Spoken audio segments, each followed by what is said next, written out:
محفوظ کرتے. ایک مرتبہ اللہ کے نبی غایت شوق کی بنا پر حضرت جبریل کے ساتھ ہی پڑھنا شروع کر دیا. جبریل امین قرآن سنا رہے اور قرآن سنانے کے وقت میں نبی نے بھی پڑھنا شروع کر دیا. فوراً اللہ تعالیٰ نے کہا نہیں ایسا نہیں, لا تحرک به لسانک لتعجل به ان علینا جمعه وقرآنا فاذا قرأناه فاتبع قرآنا ثم ان علینا بیانہ. یہ فرمایا آپ زبان کو حرکت نہ دو. جبریل جب پڑھ کر فارغ ہو جائیں, جب پڑھے سنو, اور جب یہ پڑھ کر فارغ ہو جائیں تو آپ پڑھنا.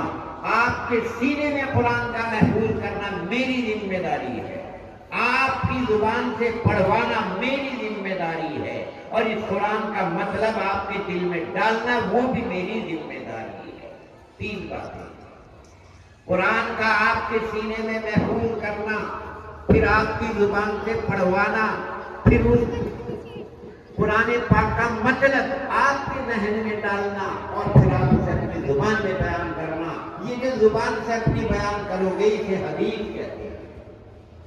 سورہ رحمان جس میں بار بار فَبِأَيِّ آلَاءِ رَبِّكُمَا تُكَذِّبَانِ آتا ہے, اس کی شروع میں اللہ نے فرمایا الرحمن بڑا رحیم ہے, علم القرآن جس نے قرآن کی تعلیم دی. قرآن کی تعلیم کا کسی کو مل جانا یہ رحمانیت کے رحم کے کرم کی بنا پر ہے, ورنہ قرآن پاک ہر کس و ناقص کے ہاتھ لگانے کا بھی اس کو حق نہیں ہے. اگر ہم ایمان والے اور ہمارے ہاتھ پاک نہیں ہے, ہمیں بھی کہہ دیا یہ قرآن معمولی چیز نہیں ہے, لا یمسہ الا المطہرون, بغیر پاکی تو تم چھو بھی نہیں سکتے. اور غسل کرنے میں کس لیے بنا رکھی ہے؟ کلی کا کرنا بھی ضروری ہوتا ہے, اس لیے جسے غسل کی حالت کو ضرورت ہو ہاتھ تو ہاتھ وہ پڑھ بھی نہیں سکتا, کیونکہ زبان ناپاک ہے. جب تک غسل نہیں کرو گے, کلی نہیں کرو گے, قرآن پاک سے پڑھنے کا بھی تمہیں حق نہیں ہے. اسی لیے عورت کی جب نماز چھوٹنے کی حالت ہوتی ہے تو وہ حالت اسی بنا پر تو ہوتی ہے کہ وہ غسل نہیں کیا اور ناپاکی بدن کے ساتھ زبان تک چلی گئی, نماز ہی معاف کر دی اللہ نے. جاؤ ہم نماز ہی معاف کر رہے ہیں کیونکہ تم قرآن نہیں پڑھ سکتی. اور اگر اس زمانے میں عورت کے لیے نماز کا پڑھنا فرض کر دیا جاتا تو پوری زندگی دوگنی نماز پڑھتی. تو اس لیے اللہ کا یہ رحم ہے کہ الرحمن علم القرآن, قرآن کی تعلیم دی. پھر فرمایا خلق الانسان, انسان کو بعد میں پیدا کیا, قرآن کی تعلیم اللہ نے پہلے دے دی. قلم کے ذریعے لوح میں قرآن پاک کو اللہ نے محفوظ کر دیا. قرآن مجید فی لوح محفوظ, یہ لوح محفوظ ایک کتاب ہے اور آپ کھولنے کی ضرورت نہیں. دنیا کی ہر چیز اگر قیامت تک کی اس میں موجود ہے, وہی قرآن پاک محفوظ ہے. بھلا جو کتاب لوح میں محفوظ ہو اسے ہم یا تم یا کوئی طاقت کیسے مٹا سکتی ہے؟ ہم اگر کاغذوں سے مٹا دیں گے تو ذہن سے نہیں مٹائیں گے. ہم ذہنوں سے اگر کسی کے مٹانا چاہیں تو مٹ نہیں سکتی. دل کی بات, دل تو اللہ کے قبضے میں ہے, کسی انسان کے اختیار میں نہیں ہوتا. تو یہ ہے نبی کریم صلی اللہ علیہ وسلم کی ذات گرامی کہ جن پر اللہ تبارک و تعالیٰ نے قرآن پاک کو نازل فرمایا, اور نبی نے جو باتیں قرآن پاک کے بارے میں بتائی, شریعت کی باتیں بتائی, جو عمل کیا, ان کو حدیث کہتے ہیں. لیکن امام بخاری رحمت اللہ علیہ نے اپنی اس کتاب کو شروع کیا وحی کے باب سے. کیوں؟ اللہ کا اور بندے کا ایک تعلق مخصوص, لیکن ہم اللہ کو دیکھ نہیں سکتے, ہم اللہ سے ملاقات نہیں کر سکتے, ہم اللہ تبارک و تعالیٰ سے کوئی سیدھی بات نہیں کر سکتے, تو پھر ہمارا اور اللہ کا تعلق کیسے ہوگا؟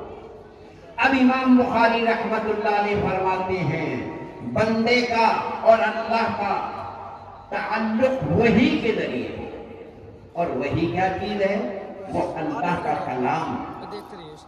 جو واسطے کے ذریعے نبی کے امت تک جاتا ہے، جب تک یہ وحی کا تعلق رہے گا، جب تک یہ عالم باقی رہے گا۔ کیوں؟ کیونکہ اللہ تعالیٰ نے انسان کو اس مخلوق کا بادشاہ بنایا۔ اللہ نے انسان کو اس پوری مخلوق کا بادشاہ بنایا، اور پوری کی پوری مخلوق انسان کی رعایا ہے، پوری مخلوق انسان کی تابع، انسان کے ماتحت ہے، پوری مخلوق انسان کی خادم بنا کر اللہ نے پیدا کی ہے۔ هو الذی خلق لکم ما فی السماوات و ما فی الارض، جتنی بھی چیزیں اللہ نے بنائی تمام انسان کے نفع کے لیے بنائی۔ اور یہی نہیں، نفع تو جب حاصل ہوگا جب وہ بات بھی مانے۔ ایک ہم ملازم رکھتے ہیں، ملازم رکھا اپنے کام کے لیے، اگر ملازم کام کرے گا اپنے مالک کے اشاروں پر تو ملازم ملازم ہے، نفع ہوگا۔ اور اگر ملازم مالک کی بات نہ مانے تو اس ملازم سے فائدہ نہیں، الٹا نقصان ہوگا۔ پوری مخلوق اللہ نے انسان کی ملازم بنائی ہے، پوری مخلوق انسان کی اللہ نے خادم بنائی ہے۔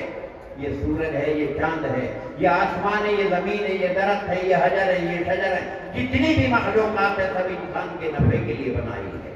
لیکن جہاں انسان کے نفع کے لیے ہے، انہیں انسان کے ماتحت اور تابع بھی بنا دیا۔ خود اللہ تعالیٰ فرماتے ہیں هو الذی سخر لکم ما فی السماوات و ما فی الارض، ہر چیز تمہارے حکم کے ماتحت کر دی۔ آپ ایک انگلی کے اشارے سے اپنے ایک جہاز آلہ تیار کیا، آسمان و زمین کے مابین فضا میں آپ سفر کر رہے ہیں، آپ کے تابع بنا دیا، جہاں اتارنا چاہو وہاں اترے گا، جہاں پر آپ لے جانا چاہو وہاں پر جائے گا، یہ ماتحت بنا دیا۔ یہ ریل ہے، یہ گاڑی ہے، یہ سواری ہے، یہ تمام چیزیں کل ملا کر کے یہ ہے۔ انسان اگر اپنی انسانیت پر آ جائے تو ہر چیز اس کے ماتحت اور تابع ہو جائے گی۔ اسی لیے کسی نے کہا اب بھی کچھ بگڑا نہیں، سردار بن سکتا ہے تو، ہر طرح کونین کا مختار بن سکتا ہے تو۔ انسان پہ انسانیت اگر آ جائے تو نہ زمین اور نہ آسمان، اگر وہ شیر کو بھی کہتے کہ ٹھہر، وہیں پر ٹھہر جائے گا۔